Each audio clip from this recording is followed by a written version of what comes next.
Donc je vous disais, une première chose tout à l'heure, c'est que la louange, elle se prépare, je vais juste prendre une bouteille d'eau, la louange, elle se prépare chaque jour de la semaine. Et tu viens avec un cœur d'adoration et un cœur de louange à l'église. Une première chose.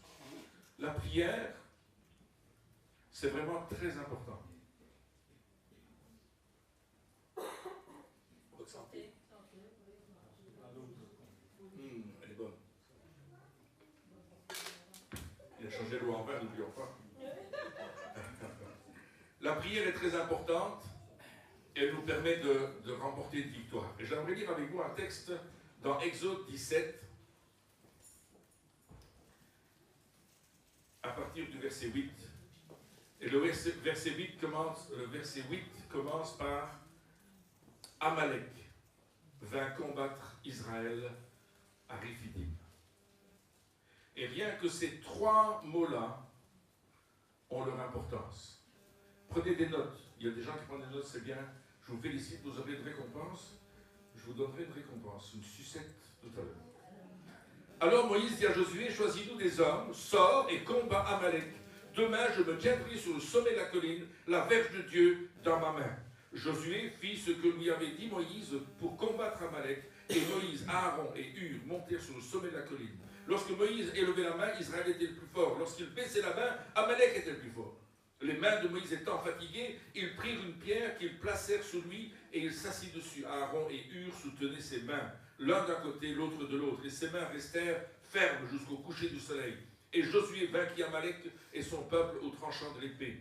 L'Éternel dit à Moïse, écrit dans le livre pour que le souvenir s'en conserve et déclare à Josué que j'effacerai la mémoire d'Amalek de dessous les cieux.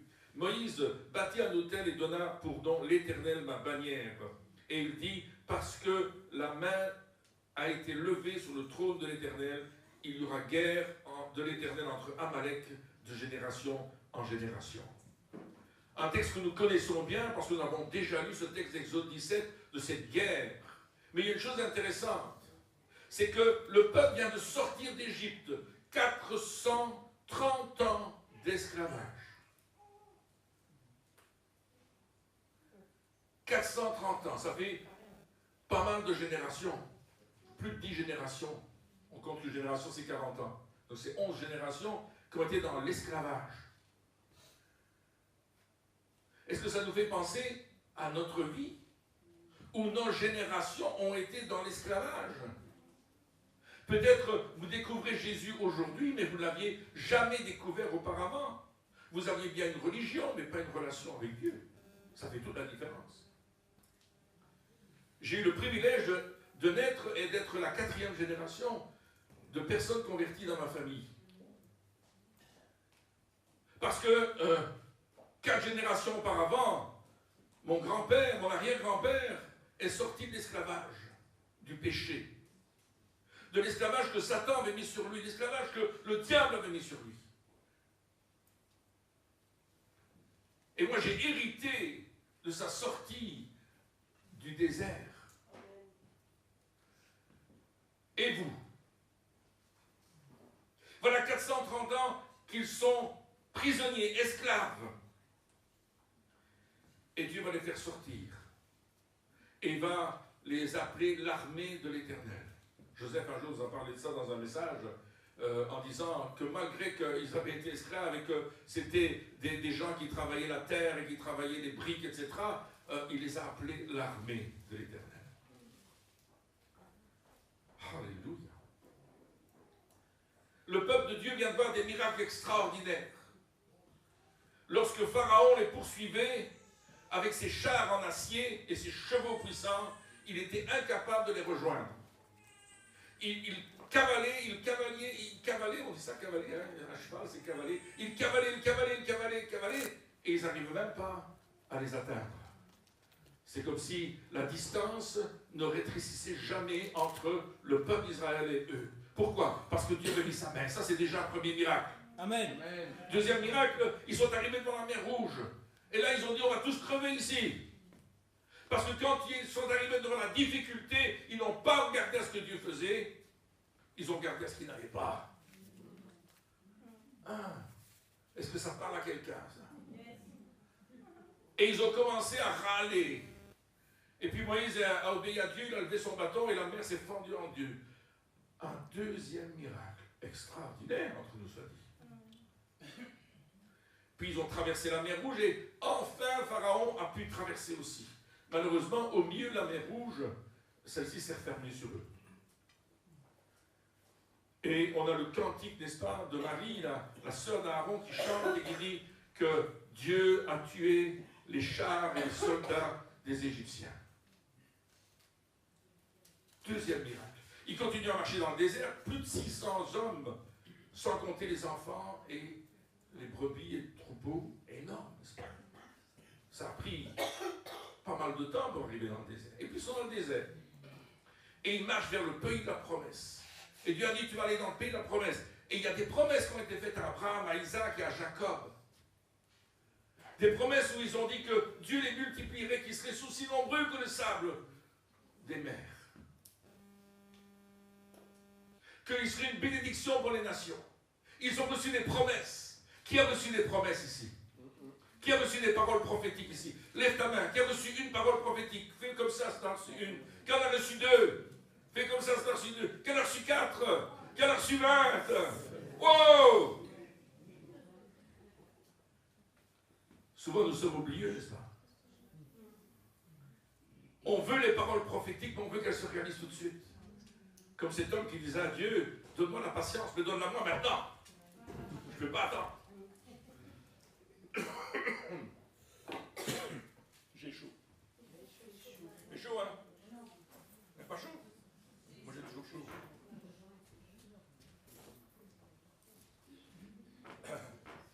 La parole prophétique. Ils ont reçu la parole prophétique et vous savez quoi? Ils sont arrivés à un endroit et ils avaient soif. C'est un besoin normal. On appelle ça des besoins viscéraux. Tu as besoin de boire, tu as besoin de manger, tu as besoin de dormir, tu as besoin d'aller aux toilettes. C'est normal. Tous les humains ont ça. Tous les êtres vivants sur la terre vivent ça. À part que nous, on a une âme qui peut râler. Et ils arrivent à un endroit et quand le gars il va voir l'eau, il dit ah, elle est dégueulasse cette eau. Elle dit elle est dégueu, Moïse. Tu nous fais voir de l'eau, mais c'est pas possible. Et il fait un rap. Oh Moïse, ton eau là, elle est dégueulasse. Wow. Moïse, il va goûter l'eau et dit ah, elle est mauvaise. Elle est amère. Et Blaise vous a apporté un message extraordinaire vendredi sur l'amertume. C'est dommage que vous n'étiez pas là, mais c'était extraordinaire. Vraiment, Blaise, merci. Je te ferai prêcher un dimanche matin, ça c'est sûr. Mais pas aussi long que vendredi quand même. Et il était là en train de goûter l'eau et elle était amère. Et le peuple a commencé à rouspéter. Ouais, tu nous as amenés ici pour nous faire crever. Ça n'ira pas dans ma vie. Seigneur, je suis sauvé, mais il n'y a rien qui marche. Je n'ai qu'une envie, ça me dégoûte, je m'en vais ailleurs. Cette église n'est pas bonne, je m'en vais dans une autre. Seigneur, je vais chercher autre chose parce que là, on ne me laisse pas faire ce que je veux. Je suis amer. Ah! Et l'amertume, elle tue. D'abord, elle te tue toi, et puis elle tue les autres. Parce que l'amer te tue toi. Si tu n'as pas compris, réfléchis. Et ils sont prêts à pendre Moïse. Prenez une corde et pendez-le au l'arbre le plus haut. Et les cow-boys sortent du bar et ils attrapent Moïse. Non mais réfléchis parce que c'est ça le cœur humain. Et ils n'ont qu'une envie, c'est de le pendre, de le tuer, de lui couper la tête, de le couper en rondelles, de faire du saucisson avec. Parce que Moïse les a amenés là, ils ne sont pas contents. Vous savez, il y a deux choses. Un, ils ne sont pas respectueux de l'autorité que Dieu leur a donnée. Et ils la contestent. Ce ne sera pas la première fois d'ailleurs. Deux, ils ne sont pas redevables à Moïse. Ils ne le reconnaissent pas comme le capitaine, comme celui qui les conduit dans le pays de la promesse. Et le pauvre Moïse, il a eu toutes les difficultés du monde. Et le voilà là, devant ce peuple, et crie à Dieu, Seigneur, au secours, fais quelque chose. Ça t'arrive de crier, Seigneur, au secours, fais quelque chose dans ma vie, Parce que je râle de trop? Parce que je ne suis pas content? Parce que tu m'as donné des promesses, mais ça ne marche pas comme moi, j'ai envie que ça marche. Et ce n'est pas de ma faute, c'est de la faute de l'autre. Moïse, c'est de ta faute. Nous, on t'a suivi là. Nous, on a fait ce que tu nous as dit. Et toi, tu fais le contraire. Tu ne démontres pas ce que Dieu fait. Mes amis, vous allez voir la conséquence de cela. Moïse va jeter un bâton dans l'eau. Moi, en tant que chrétien, je dis, il a jeté le bâton à la croix qui purifie notre amertume. Les savants disent que c'était un arbre particulier, que lorsque tu le mettais dans l'eau, il purifiait l'eau. Bon, si c'est une main pour 600 000 personnes, ça devait être grand quand même. Et à mon avis, il a dû jeter tout l'arbre. Ou tous les arbres qu'il y avait autour. Mais je crois que le bâton à la croix purifie ton amertume. Et quand tu as de l'amertume dans le cœur, ça t'amène des problèmes. Parce que tout de suite après, Amalek vint se battre contre Israël à Rephidim. Il n'y a pas de transition. Il ne dit pas ils ont commencé à marcher encore quelques kilomètres. Il a dit Amalek. Amalek, ça veut dire le peuple de la vallée. Lorsque ça ne va pas, tu es dans la vallée. La vallée de l'ombre de la mort, psaume 23. La vallée de la difficulté. La vallée du manque de finances. La vallée où tu sais que ta santé ne va pas. La vallée où tu te sens amorphe. La vallée où tu as qu'une envie, c'est de mourir.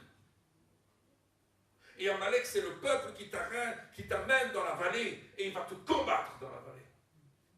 Dans ton désespoir, dans le temps où tu vas être mal dans ta peau, c'est Amalek qui va te combattre. C'est le peuple de la vallée.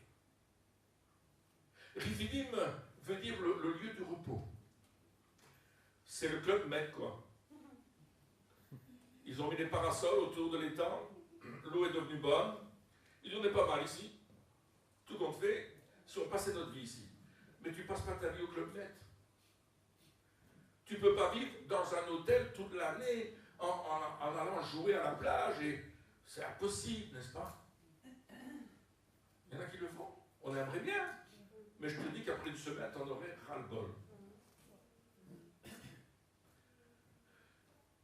Et là, il y a la bataille. Quand l'ennemi vient te battre, vient t'attaquer, il ne te dit pas, bon, ce soir, je vais te faire la guerre. Hein? Je t'envoie un petit SMS, salut, comment vas-tu? Je te fais la guerre ce soir. D'accord? Donc attends-toi à ce que j'arrive. Non, non, non. Il arrive comme des commandos, vous savez. On arrive et on fait le coup de feu, puis on disparaît. J'étais dans les commandos, j'étais formé pour faire ça.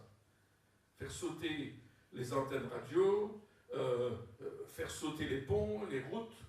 On était formé pour ça. Et qu'est-ce qu'on fait? On n'est pas beaucoup, hein? 5 ou 6. On s'amène, on met nos charges, on les met en marche, on s'en va, boum, boum, boum, terminé. Puis on disparaît. C'est ça, Amalek. Il vient te faire sauter les endroits stratégiques de ta vie, tes relations, avec ton frère et ta sœur en Christ. Il fait sauter ta relation. Bam! Celui-là, il ne m'a pas regardé aujourd'hui. Et toi, tu dis, ben oui, c'est vrai, il ne m'a pas regardé. Hein? Il m'en veut. Lui, il n'a pas fait ça aujourd'hui. Ben, certainement qu'il a quelque chose contre moi. Elle, ses cheveux étaient bizarres.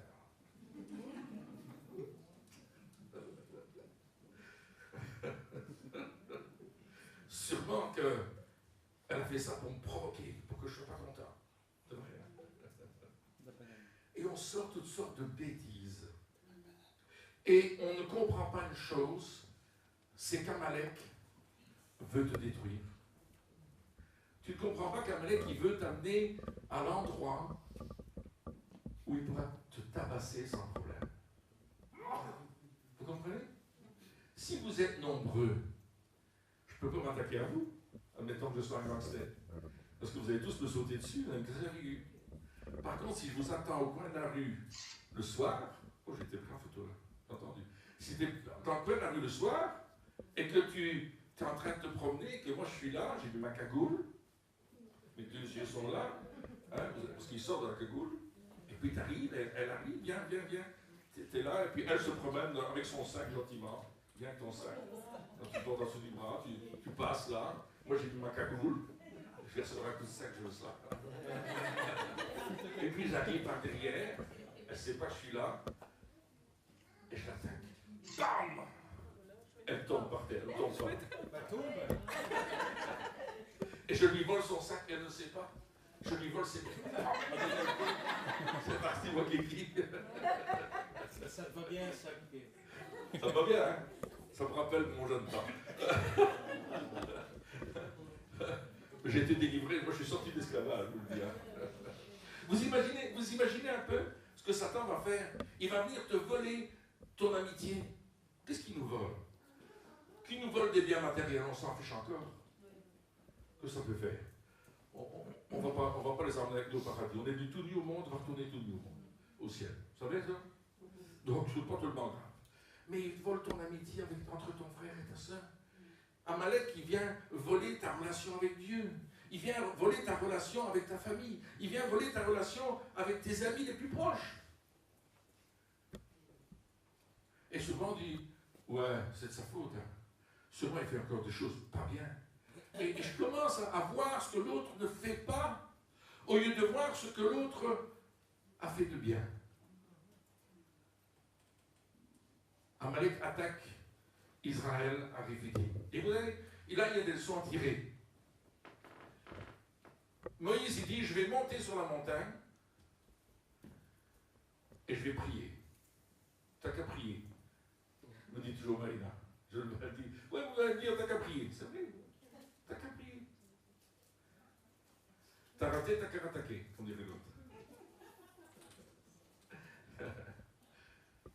Il dit, je vais monter sur la montagne et toi, tu vas aller te battre dans la vallée. Parce que tu ne peux pas aller te battre dans la vallée si tu n'es pas d'abord monté sur la montagne. Voyez-vous, c'est quand même intéressant qu'il y a Aaron, Moïse, Aaron et Hur. Et je vais faire une comparaison, peut-être que ce n'est pas très théologique. Alors pardonnez-moi, mais il y a le Père, le Fils et le Saint-Esprit. Si tu n'as pas une communion avec le Père, le Fils et le Saint-Esprit, il te manque quelque chose. Parce que souvent les gens disent, oh moi je suis dans le Saint-Esprit.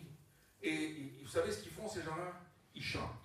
Ça plaint pour moi, ça plaint pour moi, ça plaint pour moi, descends de là. Ils sont tout le temps en train de voler au-dessus. Ouh, je suis dans le Saint-Esprit, Dieu m'a dit, comment va ta vie? Mal, mais Dieu m'a dit. Alors ta vie n'est pas un Dieu m'a dit. Il y a des gens, on les appelle Dieu m'a dit. Ils ont changé de prénom et de nom. Quel est ton nom? Dieu m'a dit. Dieu m'a dit. Dieu t'a dit. Et toi, qu'est-ce que tu as dit à Dieu? J'avais un autocollant sur ma voiture, c'est marqué Dieu m'a parlé ce matin. Il y a un gars qui s'est à côté de moi, il ouvre sa tête, il ouvre la mienne, et il dit, qu'est-ce qu'il t'a dit Dieu?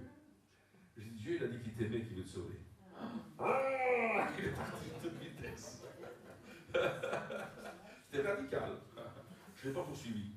Mais il était plus rapide que moi. Mais vous comprenez? Il y en a qui planent tout le temps, ils sont tout le temps en train de planer.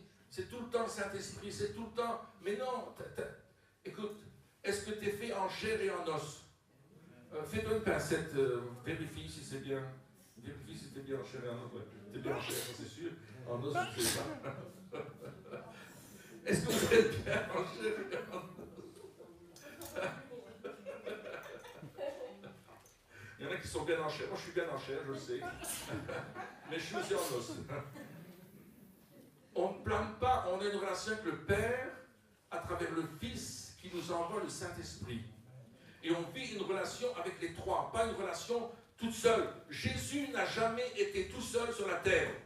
Acte 10, 38 est clair. Comment Dieu a oint du Saint-Esprit et de force Jésus de Nazareth qui allait de lieu en lieu, faisant du bien, il était oint.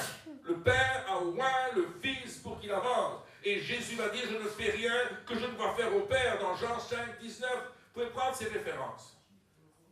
Ce que le Père fait, je le fais. Il agit, j'agis.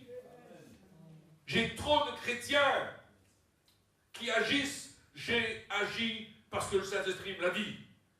Mes amis, on n'est pas là pour faire notre volonté. On n'est pas là pour avoir une belle maison, une belle voiture, etc., etc. On est là pour gagner des âmes. Amen. Si on ne sauve pas les âmes qui sont dans le monde, si on ne les fait pas sortir de l'esclavage, ils vont mourir en enfer. Et nous serons responsables de leur mort. Est-ce que tu es là ce matin? C'est pas rigolo, hein? Je sais. Mais c'est important. Il y a une bataille qui se fait. Et si tu ne vas pas sur la montagne rencontrer le Père, le Fils et le Saint-Esprit, tu vas agir, mais tu agiras sur tes idées personnelles.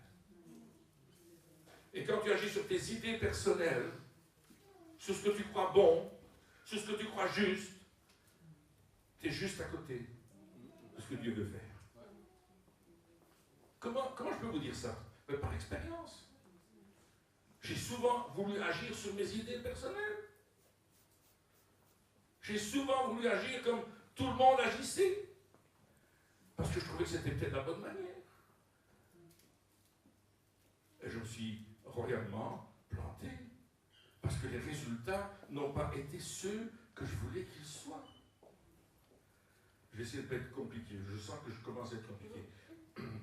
Je voudrais simplement vous dire une chose. Vous rappelez quelque chose? Il y a eu ce combat.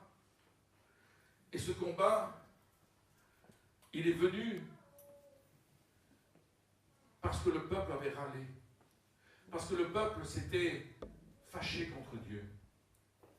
Chaque fois que tu râles contre Dieu, chaque fois que tu râles contre un frère et une sœur qui connaissent Jésus et que Dieu habite en lui, chaque fois que tu sors des choses qui ne sont pas correctes, tu vas te trouver dans un combat. Et l'ennemi ne va pas attaquer le plus fort, il va attaquer le plus faible. Et si c'est que tu as un problème, une faiblesse dans ton corps, une faiblesse dans ta vie, c'est là qu'il va attaquer. Alors je ne dis pas que c'est toujours la raison pour laquelle tu as des problèmes. Je ne veux pas dire que c'est une généralité. Mais dans le cas que nous avons ici, on voit clairement que parce que le peuple a râlé contre Dieu, la misère est arrivée sur le peuple. Et ils ont dû se battre. Et quand on se bat, on perd des plumes. On a des coups. On reçoit des coups. Maintenant, l'ennemi n'attend pas que nous râlions pour nous attaquer. Mais si nous sommes en paix les uns avec les autres, il ne peut pas nous attaquer. Parce que nous sommes en paix. J'ai une histoire que je raconte généralement. Et je vous le raconte encore. C'est une parabole. C'est la parabole à Pierre Demier. Je ne sais pas si vous le connaissez, mais je vais vous dire. Il y a 4 bœufs qui sont dans un champ. 4 beaux bœufs, des bleus blancs belges, là. Bien beaux, là. Comme ceux qui sont en face chez toi, là. Fameux, lui, hein. Et il y a un lion qui s'amène. Et il se dit, j'aimerais bien manger un bon beefsteak bleu blanc belge. Alors il dit, mais ils sont 4. Moi je suis tout seul. Et je peux te garantir que 4 bœufs contre un lion, il ne fait pas le poids, le petit. Hein. Donc il va trouver le premier bœuf et lui dit, salut, comment tu vas? Il dit, lion est arrivé, là, qu'est-ce que tu vas faire chez moi là? Ah, on reste de l'autre côté de l'enclos. Sinon j'appelle mes copains. Je dis, oui, justement, tes copains, je veux t'en parler de tes copains. Ah, qu'est-ce que tu veux dire? T'as pas remarqué, lui, là-bas, de l'autre côté, là. Ah, lui, de l'autre côté, là. Eh bien, il te regarde d'un drôle d'air parce qu'il voudrait prendre ta place. Oh, oh, c'est mon copain, il ne regarde pas d'un drôle d'air, là. Il commence à mettre la suspicion. La suspicion, c'est dire du mal de l'autre d'une manière suffisamment intentionnée pour détruire la relation avec l'autre. Et ça se dit d'une manière, vous savez, c'est pas précis, mais c'est rusé. Ah oui. Et si je ne veux pas, moi, que quelqu'un soit en relation avec quelqu'un d'autre, je vais dire des mauvaises choses dessus. Hein. Tu n'as jamais fait ça de ta vie, je sais bien. Mais moi, je l'ai fait, hein, je sais, j'ai dû me repentir. Parce que j'ai mal parlé. Et j'aurais dû fermer ma grande bouche. Ça parle à quelqu'un? Que celui qui n'a jamais fait lève la main. Il n'y a pas de main qui fait. Et voilà que il va de l'autre côté de l'autre bœuf et lui dit, le bœuf fait la même réflexion, qu'est-ce que tu as fait ici, maintenant, etc. Et l'autre me dit, ouais, mais ton copain, là, regarde comme il te regarde dans le nez. Il te regarde entre les pattes, là. Et lui, il regarde, il dit, eh ouais. Parce que l'autre, il était déjà infecté par la parole. Si tu le regardes, lui, il veut prendre ta place, il veut dire, regarde comme il te regarde d'un œil bizarre. Il veut te faire un sale coup. C'est sûr. Il vient contre toi, il est contre toi, il parle contre toi, il ment contre toi. Mais non, c'est mon copain, on ne peut pas faire ça. Ça, c'est une bonne démarche. Moi, quoi qu'il fasse, je lui pardonne. Ah, ça, c'est la démarche chrétienne qu'il aurait dû avoir, le bœuf. Mais il n'était pas chrétien. Il aurait dû se convertir, lever la patte. Et puis il va vers l'autre et il fait la même chose aux 4 bœufs. Pour finir, les 4 bœufs, ils commencent à se battre entre eux. Et il y en a un qui est plus fort que l'autre, il lui faut un jeton, il lui fait le coup de la corde à linge. Il y en a qui voient le catch. Il monte sur la 3e corde.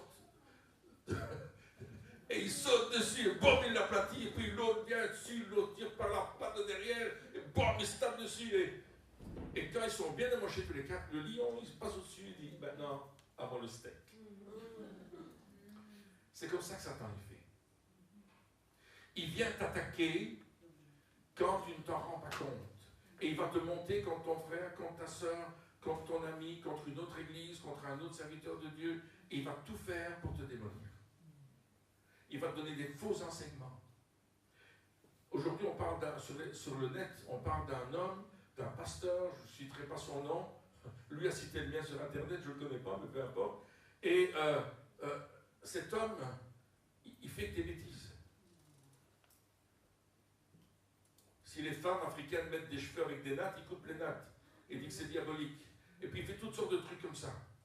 TV2, je crois que ça s'appelle. TV2, TV. TV de vie. De vie. TV de vie. N'allez pas là-dessus. Les enseignements sont diaboliques. Non, mais je vous le dis parce qu'il y a des gens qui vous invitent à aller dessus.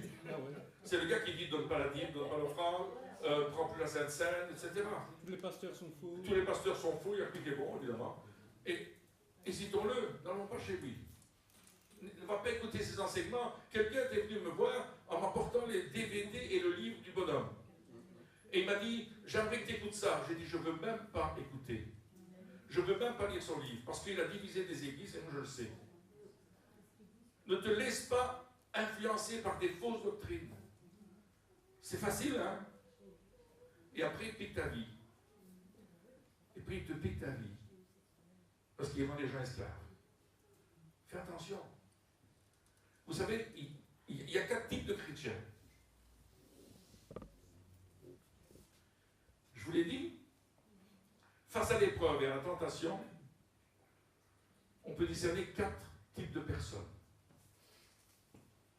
Entre nous soit dit, lorsqu'ils sont arrivés aux eaux amères, ils se sont révoltés. Ils ont eu la révolte, Massa et Meriba. Ça veut dire révolte et contestation. Ils se sont révoltés contre Dieu. Et faisons attention de ne pas faire la même chose.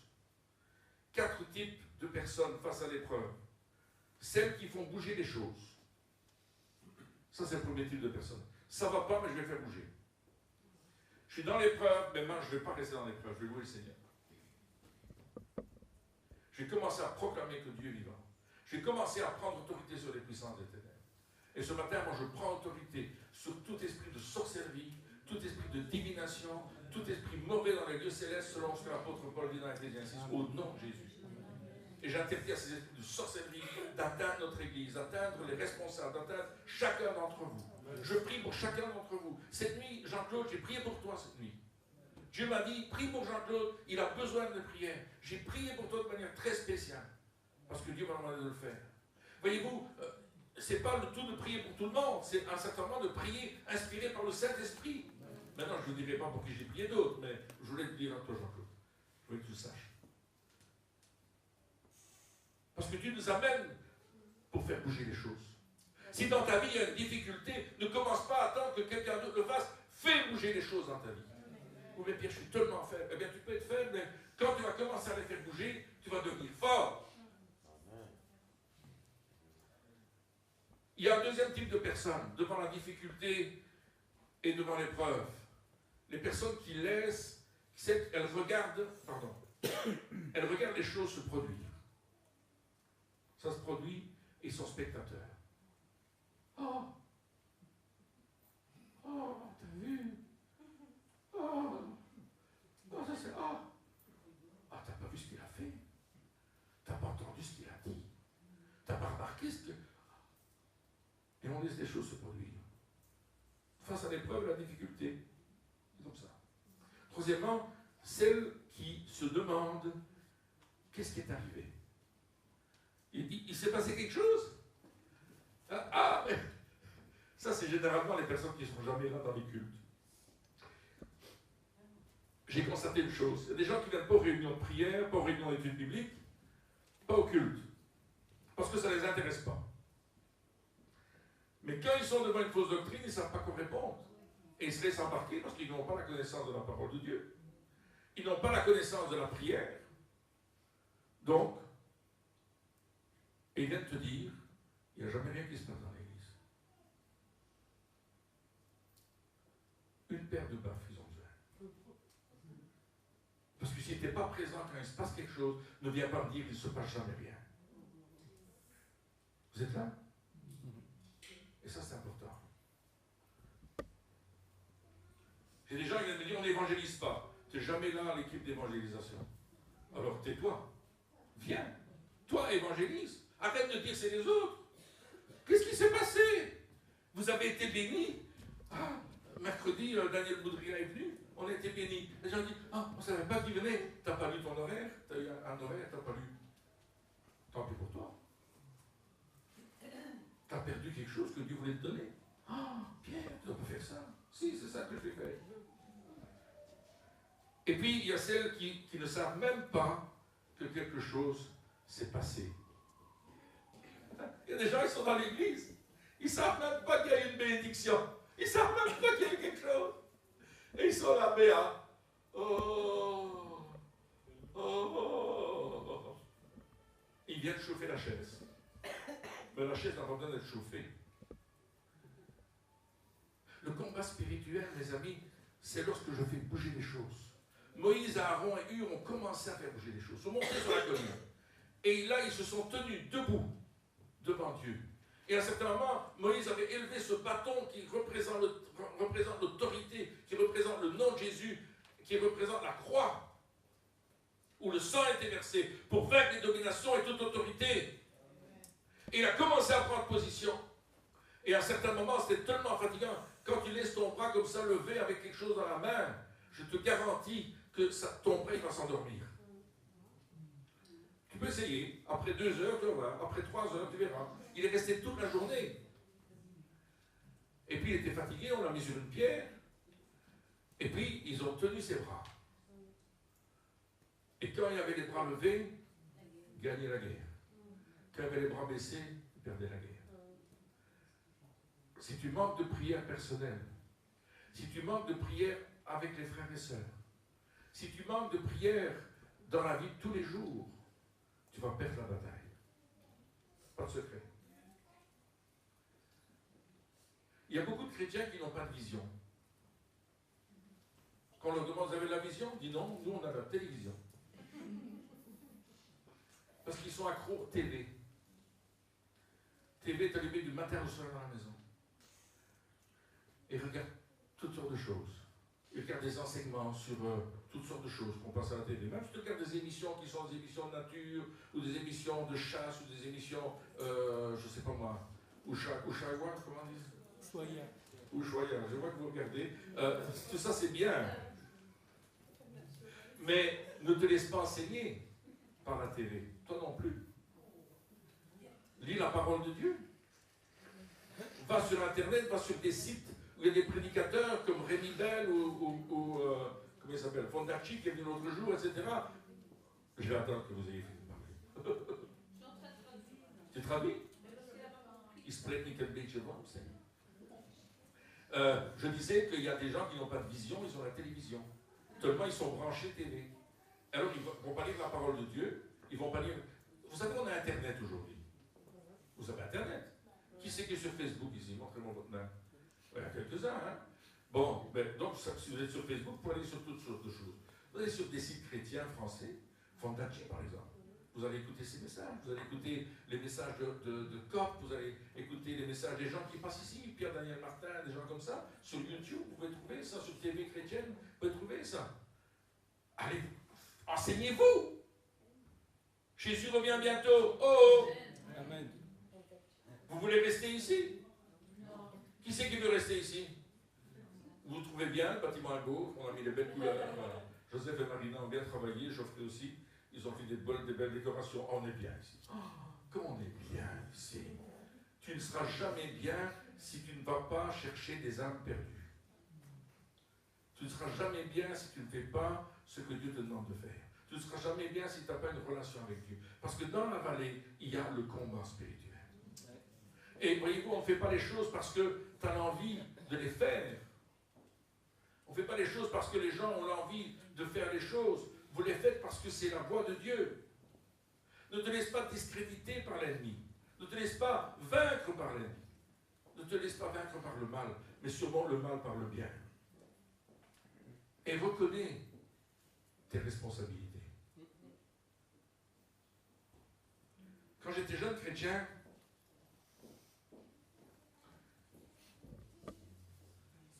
je voulais toujours foncer de l'avant. Et mon pasteur, qui était bien plus sage que moi, me disait, Pierre, fais attention. Tu vas te prendre un mur. Et comme je disais souvent, quand ça gêne les plats, j'ai pris pas mal de murs. Pas mal de murs, hein, ouais. Et un jour, le Seigneur me parlait, puis j'ai fait ce que le Seigneur m'a dit, bien sûr, mais j'ai fait des bêtises. Et vous savez, j'ai dit des choses qui n'étaient pas correctes. Et le pasteur m'a appelé, il m'a dit, Pierre, est-ce que c'est toi qui as dit ça? J'ai dit, non, j'ai pas dit ça.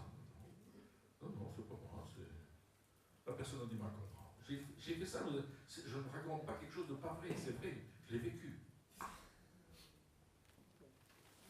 Et le Saint-Esprit m'a parlé. Il m'a dit, Pierre, si tu n'es pas responsable de ce que tu fais, je ne me servirai plus de toi. Donc j'ai dit, oui, c'est moi qui l'ai fait. C'est moi qui l'ai dit. C'est moi qui agis comme ça. Je ne voulais pas me faire punir. Je ne voulais pas me faire montrer du doigt. Vous savez, ça m'a servi de leçon. Et j'ai appris à essayer de modérer mes paroles quand je parle avec quelqu'un. Et je vais encore apprendre aujourd'hui. Est-ce que je suis... Dans quelle catégorie est-ce que je suis, pardon? Est-ce que c'est moi qui fais bouger les choses dans ma propre vie? Comme Josué qui était... Vous voyez, Josué est en communion avec le Père, le Fils et le Saint-Esprit. Josué, c'est une image de Jésus qui vient se battre contre les puissances des ténèbres. On peut sortir beaucoup d'images dans cette histoire. Et là, il y a le Père, le Fils et le Saint-Esprit qui agissent.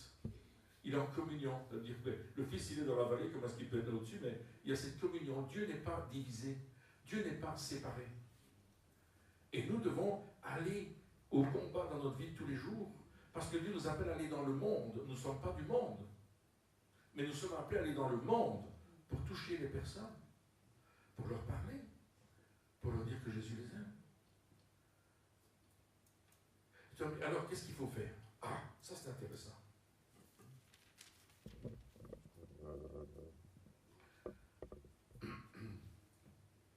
Quand tu amènes quelqu'un à Christ, tu es responsable de la personne que tu amènes à Christ.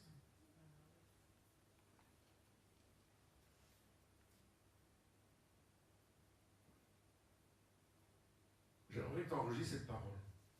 Quand tu amènes quelqu'un à Christ, tu en es responsable.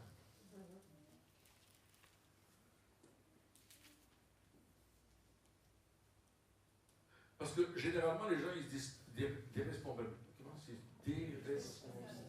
Voilà, vous avez compris. Je n'arrive pas à le dire. Hein. Des responsabilisent. Ah, j'ai bien dit. Et ils disent, c'est le pasteur qui doit prendre soin. C'est le pasteur qui doit s'occuper de la brebis. C'est le pasteur qui doit l'emmener plus loin. C'est lui qui doit faire le travail. Et moi, je vous dis non. C'est toi qui dois prendre soin de la brebis que tu aimes le Seigneur, que tu as mise au monde. Nous, on avait on avait une maman en brebis et son jeune. C'est pas moi qui allais donner ça à la petite brebis, hein. Ça n'aurait pas marché d'ailleurs. C'était la maman qui donnait, qui permettait à ce que la brebis aille aux mamelles pour prendre le lait. Mais pas moi. C'est elle qui l'a appris à marcher, c'est elle qui l'a appris à manger, c'est elle qui l'a appris à faire des bonnes choses. Moi, je n'ai jamais fait ça. Tout ce que je faisais venir le vétérinaire qui vérifiait si elle n'avait pas de problème et qu'il fallait la vacciner, etc.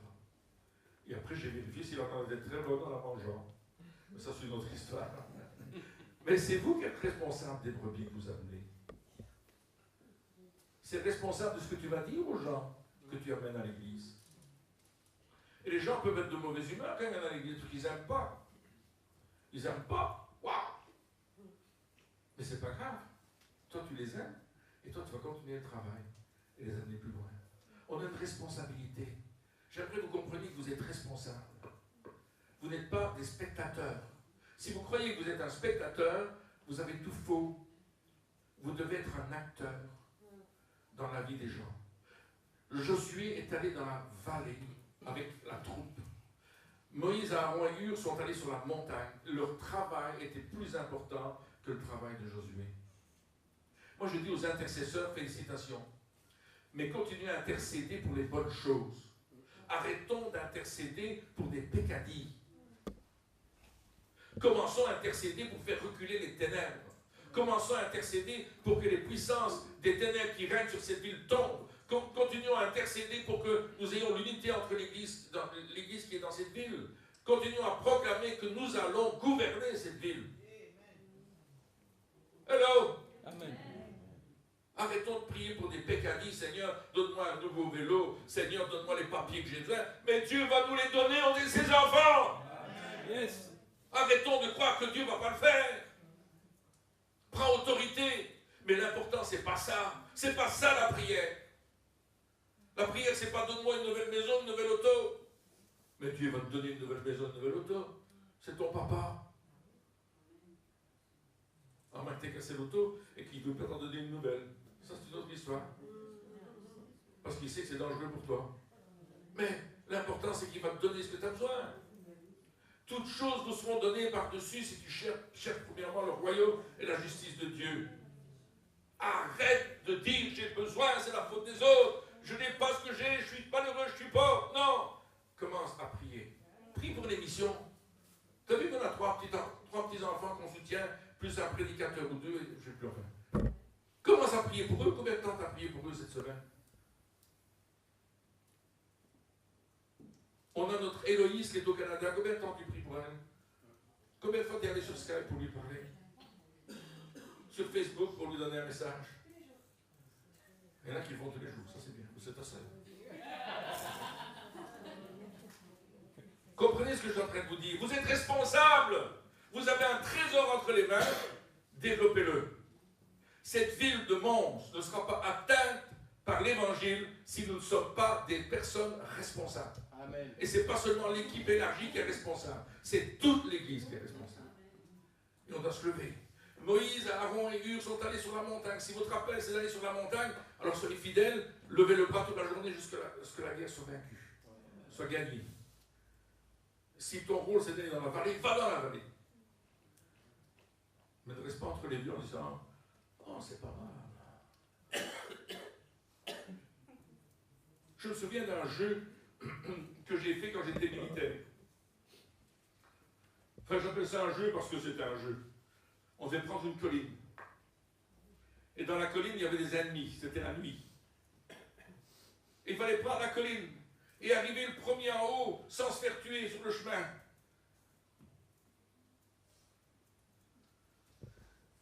Moi, j'étais un peu plus âgé que tout le monde. Je dis, ils sont malades, ce genre-là. Pendant la nuit, atteindre la colline, moi, je dors pas la nuit. Tu ne dormais pas, je te le dis. Et puis, on est parti. Et on est passé. Et puis, il y avait dans le buisson, il y avait quelqu'un. Papa, je l'ai tué. Je passais loin. Moi, je ne l'ai pas tué vraiment. Hein. C'était pour jouer. Il fallait atteindre le casque qui était en haut et prendre les papiers qui étaient dedans. Moi, je ne suis jamais arrivé en haut, hein, je vous dis. À un certain moment, on dit, le jeu est fini. Ah, game over. Je dis, oh, le jeu est fini. Je suis content, je vais me coucher. Mais non. Il a dit, rassemblement, au milieu de la nuit. Maintenant, on fait le tour de l'aéroport en courant. Et on a commencé à courir autour de l'aéroport. Et on courait. 1, 2, 3, 4, 20 km. Après, tu rentrais avec ton fusil, ton barda. Je vais me coucher. Non, non, non, non, rassemblement. On fait une marche forcée aujourd'hui. Ah, on vient de se coucher. On a dormi 2 heures, marche forcée. Et on est parti dans le bois. On est arrivé là, à un certain moment, il fallait tourner à droite. Et puis moi, j'ai raté le tournant. Je me suis retrouvé sur une route avec 3 hommes avec moi. On s'est retrouvé sur une route. Heureusement, je connaissais la route, puis je parle un peu allemand. Donc, je me dis, ben, alors on est avec notre fusil, notre sac, notre casque, notre baïonnette, enfin tout le machin. Et puis voilà que je me dis, on est loin ici, on s'est vraiment trompé. Il n'y a plus un seul soldat. Donc, je décide de faire de l'autostop. Je vous dis, hein, on fait de l'autostop. Et puis une super Fiat, grosse Fiat, tu sais, les grosses Fiat, comme il y avait dans le temps, dans les années 70, là. Vraiment un gros truc, qui s'arrête. Et je parle au monsieur, je dis, on s'est trompé, on va là-bas, est-ce que tu peux nous ramener? Et puis heureusement, le monsieur parlait français aussi. Donc, on a parlé en allemand au départ, on a parlé en français. On est monté avec nos sacs, notre baïonnette dans cette bagnole, une super belle bagnole. Et on est parti vers le camp. Et puis il nous a déposé au pied du camp. Et comme il nous a déposé, il est parti. Et quelques minutes après, les autres revenaient en courant de là où ils étaient. Puis on est rentré dans le groupe et on a couru avec eux. En réalité, on était revenus en autostop. Vous voyez, parfois il y a des choses dans la vie qui sont bizarres. Et heureusement qu'on a eu ce monsieur-là qui était très gentil, qui a accepté qu'on monte dans sa voiture avec une grosse bottine et tout notre truc, sans qu'on abîme sa voiture. Il dit, n'abîmez pas ma voiture. Mais il nous a ramenés. Voyez-vous, ce que Dieu veut faire, c'est qu'à un certain moment, il veut qu'on prenne part au combat. Qu'on soit des vrais batailleurs. Moi, je vous racontais ça parce que c'était rigolo. Mais qu'on prenne vraiment part au combat. Parce qu'à partir du moment où tu prends part au combat, tu vas avoir des coups. Et si tu ne crois pas que tu vas avoir des coups, moi je te dis, je sais, nous on a pris part au combat bien des fois et on a ramassé des coups. L'adversaire, il n'est pas en train, il n'est pas avec comment dire, un mériton, là, il fait pas ça, hein. Il vient avec son épée et là où il peut te taper, il va te taper. Si c'est physiquement, c'est pas physiquement, c'est spirituellement, c'est pas spirituellement. Si c'est ta langue, alors Jacques il parle de ma langue, hein. Waouh! Il dit, un petit gouverneur qui dirige un grand bateau, il dit ta langue dirige ta vie, hein. Ce que tu dis sur toi, ce que tu prononces sur ta vie, ce que tu prononces sur la vie des autres, ce que tu prononces sur Dieu ou contre Dieu. Fais attention. Le combat, c'est beaucoup de choses. Mais on veut gagner la victoire en Jésus-Christ, n'est-ce pas? Amen. Amen. Est-ce qu'il y en a qui veulent gagner la victoire? Amen. Est-ce qu'il y en a qui veulent être participants de la gloire divine? Si tu demeures dans la vallée, tu n'auras pas grand-chose. Mais si tu restes accroché à Dieu, et que dans la vallée où tu vas aller, tu es rempli du Saint-Esprit, tu verras la puissance de Dieu. Je vais arrêter là parce que j'ai aussi étudié le cas de Daniel, puis j'ai étudié les cas dans le Nouveau Testament. Les gens sont toujours en train de prier ensemble. Moi, je vous invite à être aux réunions de prière. Même si c'est le vendredi soir, que tu as envie de dormir un peu plus longtemps, vendredi, et peut-être passer une soirée différente, tu as beaucoup de choses, viens. Je vous invite à dire vos études bibliques. Venez. La semaine prochaine, on va avoir le couple Fédélé qui va venir. Est-ce qu'il y en a qui connaissent les Fédélé? Qui les ont déjà rencontrés? C'est un couple américain, d'à peu près de mon âge, avec qui on travaille dans certains domaines. Et on se croise souvent. On n'est pas tout le temps au même endroit, mais on était quand même dans certaines réunions ensemble. Et c'est un ministère prophétique très pointu. Très pointu. Alors, je ne dis pas viens pour recevoir ta prophétie, mais viens pour écouter la prophétie de Dieu sur l'Église. Viens pour écouter ce que Dieu a à dire au peuple de Dieu. Et pour aller plus loin, Parce que je suis persuadé qu'il va suivre mon message et qu'il va aller plus loin dans le message. Je sera là mercredi soir. Et vendredi, on a la réunion de prière, c'est Pasteur Dino qui va la conduire. Soyez là aussi. Et samedi, à répétition pour la fête de la Nativité, soyez présents aussi. Pour ceux qui ont répétition, ne sautez pas les répétitions. Et puis dimanche, je ne sais pas qui fait la louange, mais il y aura répétition aussi, puisqu'on a demandé les répétitions le vendredi. Faites votre répétition. Mais soyez fidèles dans ce que vous faites. Parce que c'est la guerre. Et dans la guerre, tu n'as pas le droit d'être déprimé. Tu n'as pas le droit de laisser tomber les bras.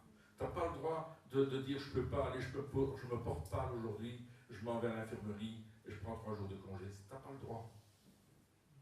Il faut que tu te battes. Parce qu'on veut voir notre pays, on veut voir notre ville sauvée par Dieu, n'est-ce pas? Est-ce que c'est vrai? Amen. Et je crois que c'est important. Moi, je suis né dans cette ville de Mons. J'ai vécu dans cette ville de Mons. Et je veux que cette ville de Mons soit Jésus-Christ. Si mon existence, ce n'était que ça, je veux l'accomplir. Est-ce que vous voulez l'accomplir? On veut gagner la ville. On veut aimer l'église de la ville. On veut aimer les enfants de Dieu qui sont ici. On veut que la parole de Dieu domine. Si vous lisez l'histoire de Daniel, si vous lisez l'histoire de Néhémie, si vous lisez l'histoire de ces personnes âgées, des prophètes, etc., vous allez voir combien ils vont influencer le pays. Ils vont changer les situations. Dieu a fait de nous un peuple de sacrificateurs royaux, un peuple de prophètes royaux, un peuple d'annonceurs d'évangiles royaux, un peuple de pasteurs